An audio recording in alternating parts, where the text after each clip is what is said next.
Bob Tannenbaum, Director of the Gold Coast School of Construction, and I'd like to welcome you to this, the first module.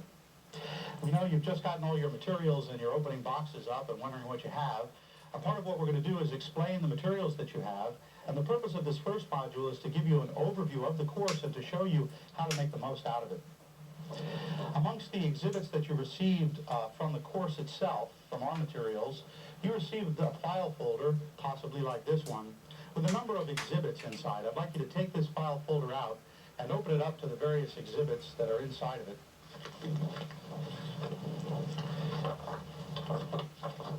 The first exhibit that you should take a look at is this Construction Industry Licensing Board explanation of how the examination works. This will give you the rules of protocol in the examination and what you can expect. A very important exhibit, and one that you're going to want to spend some time reviewing, is this little couple-page one called Examination Content Information. Every so often, the state publishes a survey, which is to show you the percentages that different test questions will be in the exam. That is to say, the topics that the exam is going to focus on. Inside this little brochure, they take the exam into its component parts and show you the distribution of questions. You'll want to take a look at this from time to time during your studies and make sure that you're proportioning your time correctly.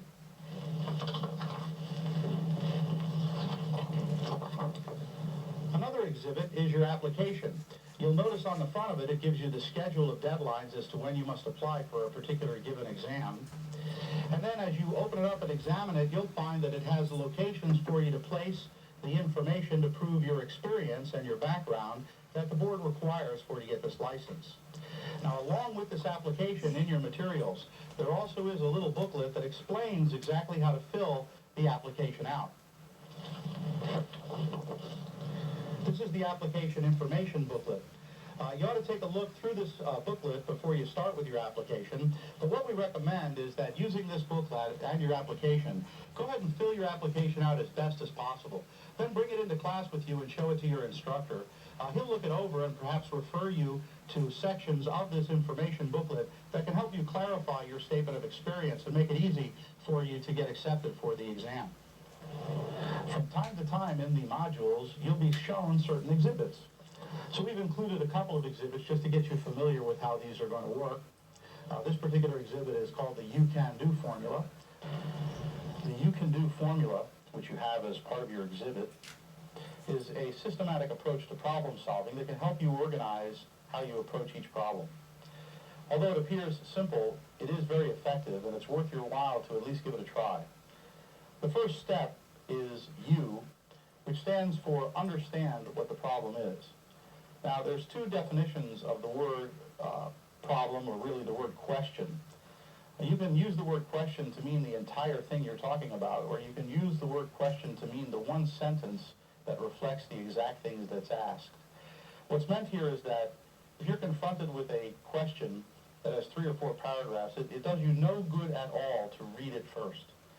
What is required would be to scan through the question, meaning the whole thing, to locate the one sentence that represents what they're really asking.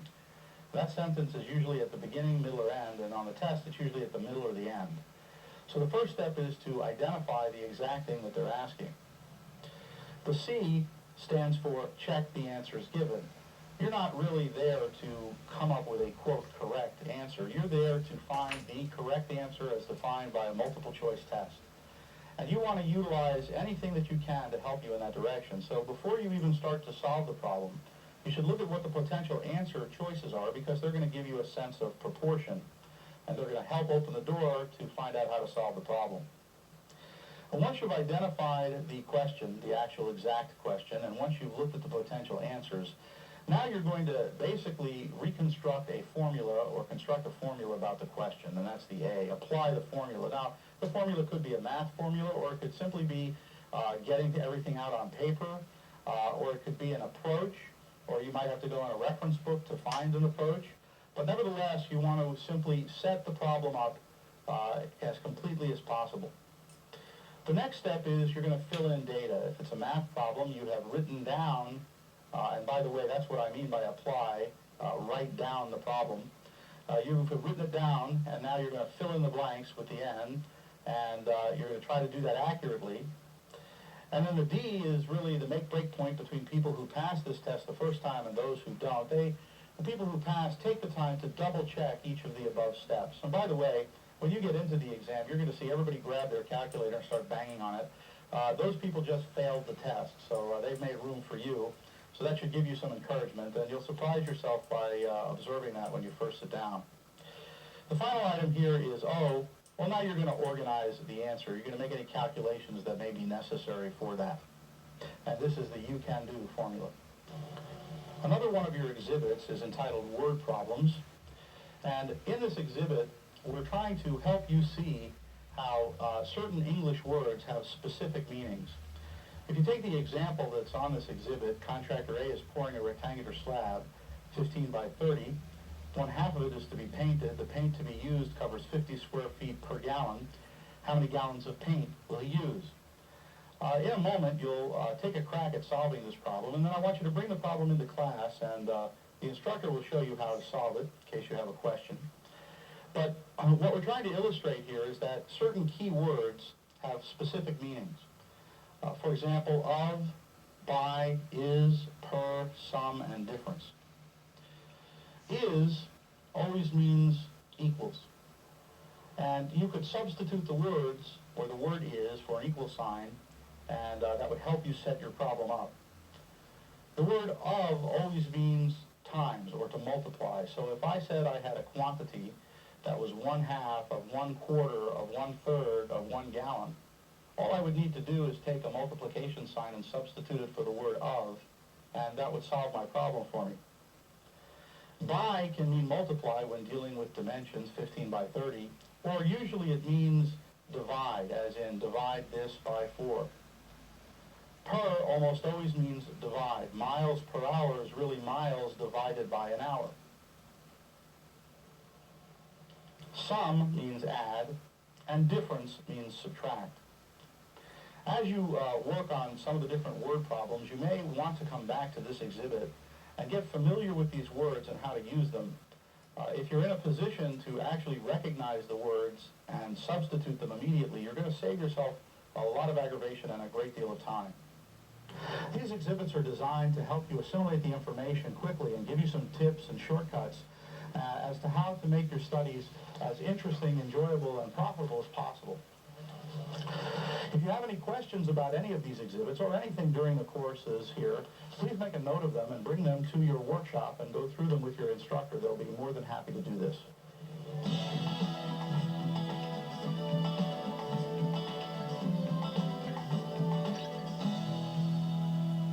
What I'd like you to do now is to take out your Module 1 and look at the very first page. Each module will have the same general appearance. You'll notice at the top of the page there is an executive summary. This is to give you some idea of what's ahead in the module.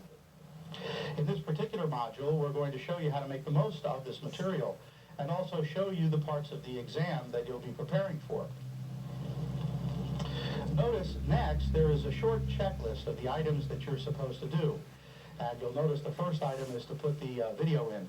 In each module, that's basically what you're going to do to start. You're going to take out the module, you're going to push in the first video, and you're going to follow along in the module as the video gets going.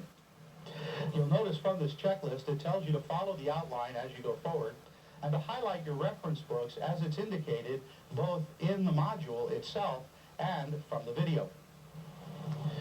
You're also going to use the CRAM reference book to highlight certain types of problems, and we'll show you what that book is in a few moments. Now, you're going to have questions, and it's a good idea to develop whatever questions that you do have and bring them into the classes. So it's important that you start attending class right away and bring your questions forward. This will help you focus and really make the most out of your time.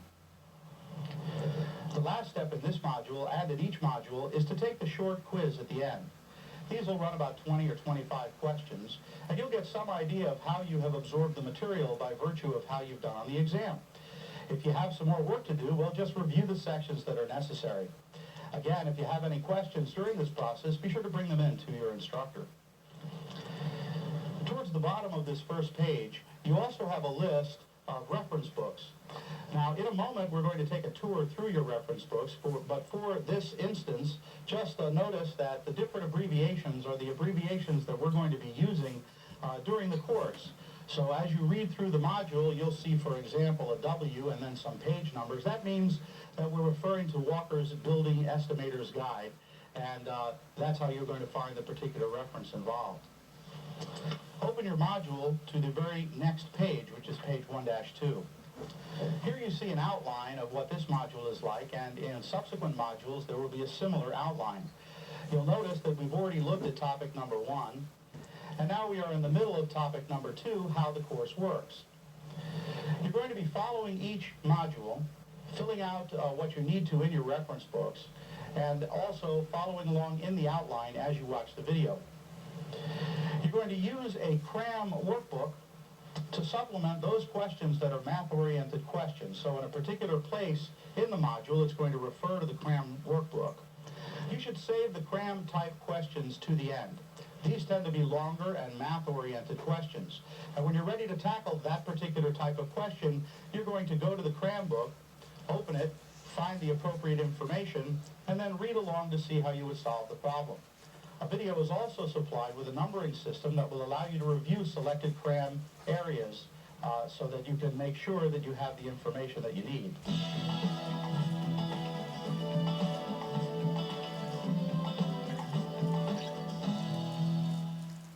The third section of your outline deals with how to use the reference books. And of course, you're aware now that you have a number of state reference books that you'll be taking into the exam with you. We're going to take a look at these books and how best to study them, and we're also going to refer to an exhibit that's contained in your module package, referred to as Exhibit B from the first module. The very first book that you might want to identify is this one. This is Walker's Guide to Estimating. This is kind of a granddaddy book. It's been around quite a long time. It's remarkable in the amount of information that it has contained in it. The problem with this book is that it does not explain a great deal. It simply shows you an example and shows you the problem. It doesn't really give you too much information beyond that. But it's remarkable in terms of the scope and depth of the book. Two things of note with this book. The first is that the first chapter of Walker's deals with what are called general requirements. This is what I would call the soft side of the subject, and in fact is well over 50% of the exam. Therefore, it's a good idea for you to read the first chapter of Walker's. You'll also notice that Walker's itself is organized around the CSI index. The CSI index, the Construction Specification Institute Index, is the way in which construction topics are organized. It's a giant classification system. And so if you were to examine Walker's and take a look at the first chapter and the title of the first chapter, and then take a look at the first section of the CSI index, you'd find that Walker's is an expanded CSI index. Next significant reference book is actually a 2-volume set, and this is the Contractor's Manual. This manual has 10 chapters in it, and all but 2 of the chapters also deal with general requirements, or the soft side of the subject. This book is perhaps the most utilized book for examination purposes, and you're going to need to get familiar with it with some degree of detail. The Builder's Guide to Accounting is also a section of the material that would be classified as, quote, the soft side. In fact, the 3rd chapter of the Contractor's Manual also deals with accounting, and both this book and the 3rd chapter of the Big Blue Book are those that are going to be used for the most part on the first day of the exam. Although in the second day of the exam, you may get surprised by having some questions on accounting as well. Nevertheless, this particular book is one that you're going to use as a model to see how certain types of problems are addressed and how certain types of items are classified. The state likes to utilize standard AIA, American Institute of Architect, contract forms. And you have in your materials the 201, the 401, and the 701. The 201 is the granddaddy form and actually sets up the general relationships between the owner, architect, and contractor. The 401 is a subcontractor document, and the 701 is instructions to bidders. In addition to these, you have an application for payment, and you have a change order. And as we go through the materials, you're going to need to get familiar with these documents. The 201 document, in setting up the basic relationships, is a good one for you to invest some time in. since a significant part of the test can be from this document. On the technical side of the exam, you have a number of different books and booklets. For example, this little pamphlet on handling and installing wooden trusses. This is actually pretty useful and one you might want to keep with you in the field. Another reference book is this rebar book, Placing Reinforcing Bars. Information about rebar, its size, its weight, its placement, how it's manufactured, and how it's bent, are all contained in this booklet. The 29 CFR 1926 is your OSHA manual. Now actually, in your contractor's manual, you have a chapter on OSHA, and the odds are OSHA-related questions are going to come from your contractor's manual. However, this book is a book of last resort. If you can't find it in the contractor's manual, well, then you're going to be able to find it in this one. The 29 stands for an OSHA-related topic. The CFR is the Code of Federal Regulations where this is printed. And the 1926 is the name of the law, and in this case, it's Construction OSHA. OSHA is rather comprehensive. Construction is one part of the general science or subject of OSHA, and this reference book is one that you probably will not actually use, but it is possible if you can't find the information in the contractor's manual. Another reference is this one, the Southern Building Code Congress International Standard Building Code. Although the Standard Building Code is not used in Broward or Dade County, the state of Florida is moving to a uniform code, and as we understand it, they will adapt this standard code and then modify it for counties such as Dade and Broward. Design and Control of Concrete Mixtures is, as its name implies, a book about concrete. In this book, you are going to learn about the manufacture, the transport, the placement, the finishing, and the diagnosis of concrete. Another valuable technical book is this Principles and Practices of Heavy Construction. The first 3 chapters of this book go into site development, how you establish and set elevations and grades, mechanical equipment for moving dirt and developing a site, and other particular components and instrumentation that's used in the land development process. In addition, this book deals with piles and pile caps, with a specialty type of problem known as the cycle time problem. And from time to time, references are made to this book about heavy types of construction that is generally unusual, such as heavy timber construction. The manufacture, transport, and placement of concrete is one dimension. Another dimension is holding concrete in place long enough for it to harden. That subject is formwork, and this book on formwork covers it in a rather comprehensive way. This book will be used for informational purposes. There are a number of tables and graphs in it that you'll become familiar with.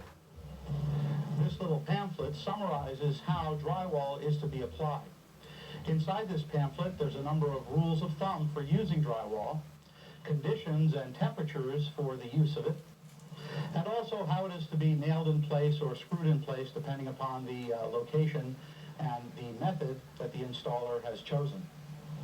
As a builder, you're going to get familiar with the Florida Energy Code, and this exhibit, which are excerpts from that code, is often referred to when asking questions about R values or insulation qualities or air infiltration rates.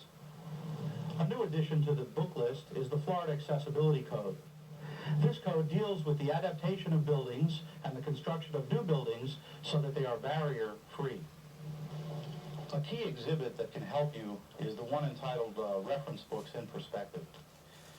You've probably acquired your state-required reference books, and you're sitting there with this giant box of books wondering what it's all about. And if you follow along here, I think this will help you to understand how this is all going to work.